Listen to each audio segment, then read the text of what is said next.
20. I stared at the gravestone, unable to think, unable to move. Crystal's words floated through my mind once again. He's not an ordinary cat. You shouldn't have messed with Rip. Rip is a dead cat, I thought.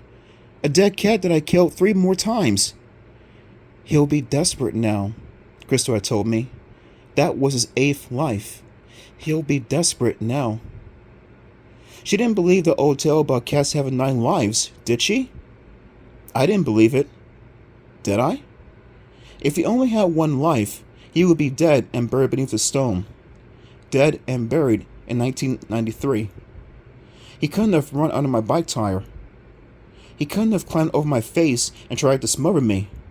If he had only 1 life, he couldn't have scratched me. He couldn't have put his bright white mark on me. Allison, what are you doing? Ryan's short cry broke into my thoughts. I felt his hand on my shoulder, but I didn't turn around, and I didn't stand up. I was down on my knees in the wet grass.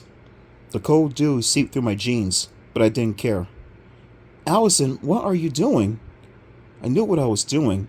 I was digging up the cat's grave. I frantically scooped up the wet dirt with both hands. I dug rapidly with both hands, scooping wildly, tossing the dirt behind me. I pawed it up like an animal. My hands burrowed deeper. Deeper. I had to see the cat's bones. I had to know he was really down there. Allison, let's go. Ryan stood over me. His voice was high and shrill. Allison, please. I didn't answer him. I didn't want to talk to him. I didn't want to explain. I didn't want him to see me digging like this, pawing up the dirt so wildly, so desperately. Deeper. Deeper. Leading over the hole. Those soft animal cries. I realized they were coming from me. Oh, oh, oh, oh. A low cry with each breath. Hot sweat dripped down my forehead. My hands ached. The dirt clung beneath my fingernails. Allison, stop! Ryan cried. Allison, you're scaring me. You're really scaring me. Will you stop? No, I won't stop. No, I can't stop. I had to know the truth about Rip. I had to know that he was buried under this gravestone. I leaned in farther, pawing up the dirt, and then my hands hit something hard. Ow! I cried out, more in surprise than in pain. Panting like an animal, I began scooping up the dirt harder, faster. A dark wood box came into view. I wiped the dirt away to uncover the lid, then one side. Then, scraping the wet dirt away, I saw the entire box. The cat's coffin, I heard Ryan murmur behind me. Allison, what are you going to do with that?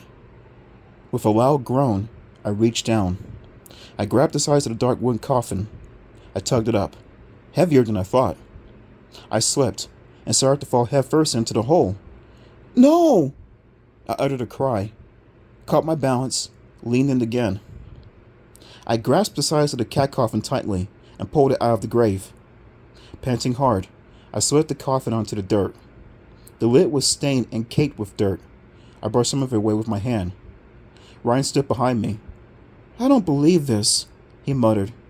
He dropped down onto his knees beside me. You're really going to open that thing, aren't you? I didn't answer him.